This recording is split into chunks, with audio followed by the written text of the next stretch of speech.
Tunggu dulu, apakah mereka baru saja mengatakan itu? Selamat datang di Watch Mojo Indonesia. Dan hari ini kita akan menghitung mundur pilihan kami untuk 10 selebriti yang merusak karirnya hanya dengan satu wawancara. Untuk daftar ini, kita akan melihat wawancara yang sangat menghambat atau mengakhiri karir selebriti. Baik itu karena apa yang mereka katakan, apa yang mereka tidak katakan, atau fakta bahwa mereka hanya bertingkah agak aneh. Nomor 10, Billy Bass. Ingatlah selalu, jika kamu mengenakan mikrofon, anggap saja semua orang bisa mendengarmu. Dalam cuplikan Akses Hollywood yang populer ini, presenter Billy Bass dan Donald Trump sedang dalam perjalanan ke studio TV untuk melakukan pengambilan gambar, tidak menyadari bahwa mikrofon mereka aktif. I moved on her actually. You know, she was down in Palm Beach. I moved on her and I failed. I'll admit it. Whoa. I did try and she was married. That's huge news there. Saat berada di bus, mereka membahas tentang petualangan seksual Trump yang termasuk meraba-raba perempuan dan membahas bagaimana kekuasaan bisa membuatmu memerintah dengan bebas untuk melakukan apapun yang kamu inginkan. I gotta use some Tic Tacs just in case I start kissing her. You know, I'm automatically attracted to beautiful. I just start kissing them. It's like a magnet. You just kiss. I don't even wait. And when you're a star, they let you do it. You can do anything. Whatever you want. Grab them by the. Kita bahkan mendengar mereka berbicara tentang betapa menariknya aktris Days of Our Lives, Ariane Zucker, sebelum bertemu dengannya ketika mereka turun dari bus.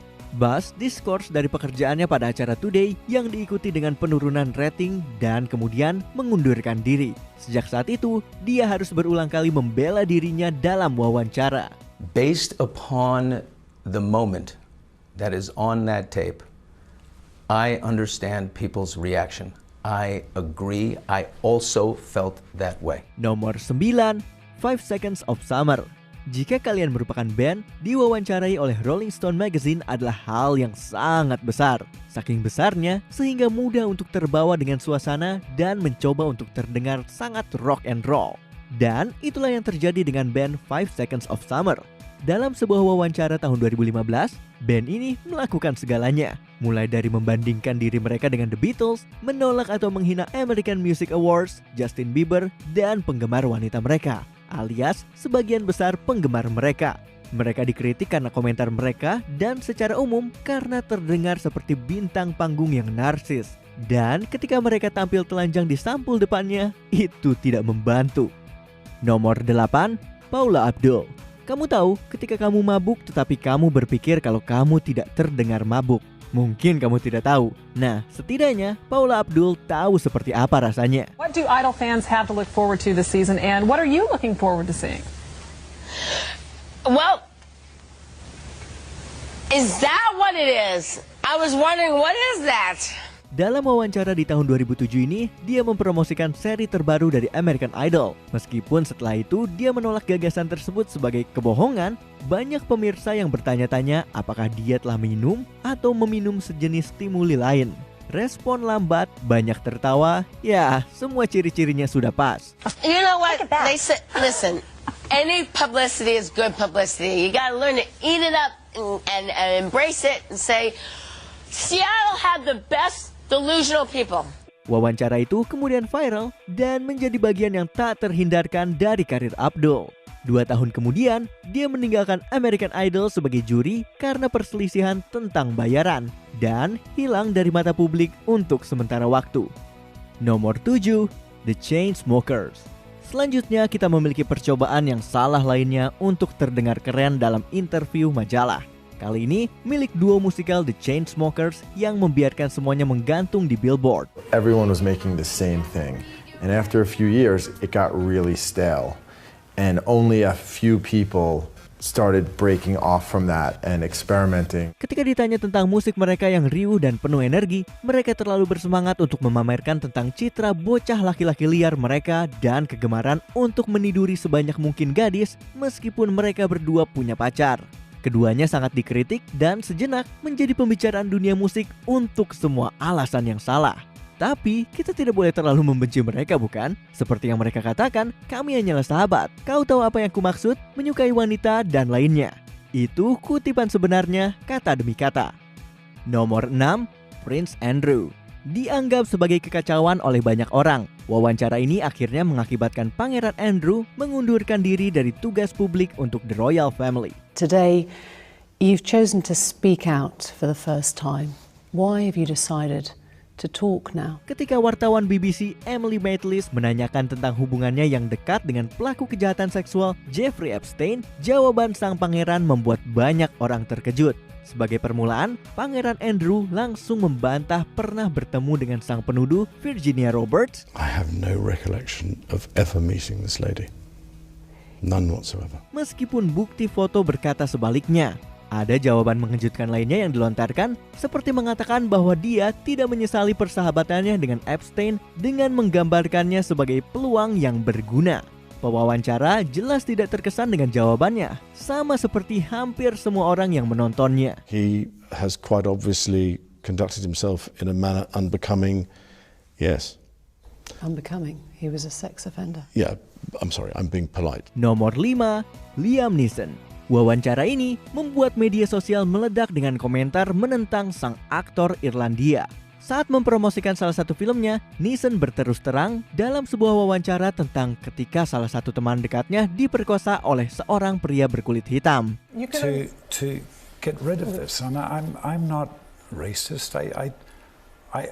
This was nearly 40 years ago, but because I was brought up in, maybe I'm rabbiting on, Rob, so forgive me. I was brought up in the north of Ireland and brought up in the Troubles. Dia mengatakan kalau setelah mengetahui hal tersebut, dia berjalan-jalan mencari masalah, berharap untuk membunuh seorang pria berkulit hitam sebelum menyadari bahwa apa yang dia lakukan adalah salah dan merasa malu pada dirinya sendiri. Banyak yang mencapnya rasis, sementara yang lain membela kejujurannya, termasuk selebriti seperti Trevor Noah dan Whoopi Goldberg. Because I believe that Liam Neeson deserves a medal. And I'll tell you why. Hal ini mungkin tidak menghancurkan karirnya, tapi tentu saja membuat orang tidak menyukainya. Nomor 4, Katherine Heigl. Heigl telah lama memiliki reputasi sebagai orang yang sulit untuk diajak bekerja sama. Tetapi, sebuah wawancara tahun 2008 dengan Vanity Fair terbukti sangat memberatkan ketika dia mengkritik film Knocked Up yang baru saja dia bintangi. Dia mengecap film itu sedikit seksis dan mengkritik cara film itu menggambarkan wanita. Hal itu membuat orang-orang frustasi mengingat bahwa dia memutuskan untuk bermain dalam film itu. Setahun kemudian, dia membintangi film The Ugly Truth yang secara luas disorot sebagai misoginis. Who's this delightful creature? I'm your producer. I like your woman on top. Sebagai hasil dari seluruh kejadian itu, sutradara yang sudah ragu-ragu diberikan alasan lain untuk berhati-hati jika ingin bekerja dengannya. I'm gonna be really honest right now. I'm not. I know I'm not. Yeah. I don't have to think about it. I'm not a rude person. I'm not an unkind or mean person. Nomor 3, Megan Fox. Sebagai aturan umum, bukanlah ide yang baik untuk membandingkan sutradara yang bekerja denganmu dengan Hitler.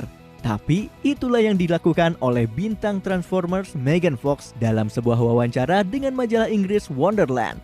Berbicara tentang perilaku Michael Bay di lokasi syuting, Fox membandingkan sutradara itu dengan pemimpin Nazi yang langsung tersebar di media. Wow, nice headers. You've got a high-rise double pump carburetor. That's pretty impressive, Sam. Double pump? Akhirnya, dia dipecat dari franchise Transformers, tetapi bukan oleh Bay. Menurut Bay, produser eksekutif franchise tersebut, Steven Spielberg lah yang bersikeras untuk memecat Fox. Fox masih bekerja dengan Bay lagi di film Teenage Mutant Ninja Turtles yang diproduksi setelahnya. Tetapi, peran penting Fox hanya sedikit dan jarang muncul sejak wawancara ini. Well, they don't look like turtles because they are turtles. They're over 6 feet tall and they speak English. Nomor 2, Charlie Sheen. Pria ini telah mengatakan dan melakukan beberapa hal yang sangat mengejutkan serta kontroversial dalam karirnya. Tetapi alasan dia ada di daftar hari ini mungkin akan mengejutkanmu. Wawancara tersebut adalah penampilannya di tahun 2015 dalam acara Today di mana dia mengumumkan bahwa dia positif HIV. They walked in the room and said, "Boom, here's what's going on." It's a hard 3 letters to absorb, you know. It's a turning point in one's life. Meski beberapa orang memuji keberaniannya, banyak yang mengkritik fakta kalau perlu waktu 4 tahun untuk mengumumkannya, menyatakan bahwa itu bisa membahayakan pasangan seksualnya. Were these people that you had had sexual contact with and were claiming that you had transmitted the virus to them? Or were these people who simply found out about your status and were threatening to tell the world? Orang-orang juga menyerang sikap mengejutkan Sean yang tenang ketika dia menceritakan diagnosa dan perjuangannya dengan orang-orang yang memerasnya. Bagi sebagian orang, wawancara itu memanusiakan Sean lebih dari sebelumnya. Bagi yang lain, itu semakin memperkuat reputasinya sebagai orang yang ceroboh, terutama dengan kehidupan orang lain. Have you had unprotected sex on any occasion since your diagnosis? Yes, but the two people that I did that with were under the care of my doctor, and they were completely warned ahead of time. Sebelum kita melanjutkan, jangan lupa untuk subscribe dan tekan tombol bel untuk mendapatkan notifikasi tentang video terbaru kami. Kamu punya pilihan untuk menerima notifikasi di sebagian video atau pada semua video kami. Kalau kamu menggunakan handphone, pastikan kamu ke bagian pengaturan dan nyalakan notifikasi. Nomor 1, R. Kelly. This is what they're saying about you. These aren't old rumors. Not true. Whether they're old rumors, new rumors, why would they say this rumors, about you? Not true. Meskipun sekarang ini adalah cerita yang berbeda, di tahun 2000-an, R. Kelly memiliki pembela ketika muncul tuduhan pelanggaran seksual. Pada tahun 2002, dia didakwa atas tuduhan pornografi anak-anak, tetapi akhirnya dibebaskan pada tahun 2008. They are still talking about you with underage girls. Namun, pada tahun yang sama, sebuah wawancara tentang tuduhan itu memastikan bahwa reputasi buruk Kelly tidak akan dilupakan. Ketika ditanya tentang apakah dia menyukai gadis-gadis remaja, Kelly menjawab dengan ini. When you say teenage, how old are we talking? Girls who are teenagers. Para pemirsa dan jelas pewawancara Toure terkejut dengan reaksi Kelly dan selanjutnya mendukung pernyataan bahwa dia sebenarnya bersalah. Tanggapan terkenal itu menjadi momen kritis dalam penggambaran pers tentang dirinya di tahun-tahun berikutnya. Apakah kamu setuju dengan pilihan kami? Cek juga video keren lainnya dari Watch Mojo Indonesia dan jangan lupa subscribe untuk mendapatkan notifikasi tentang video terbaru kami.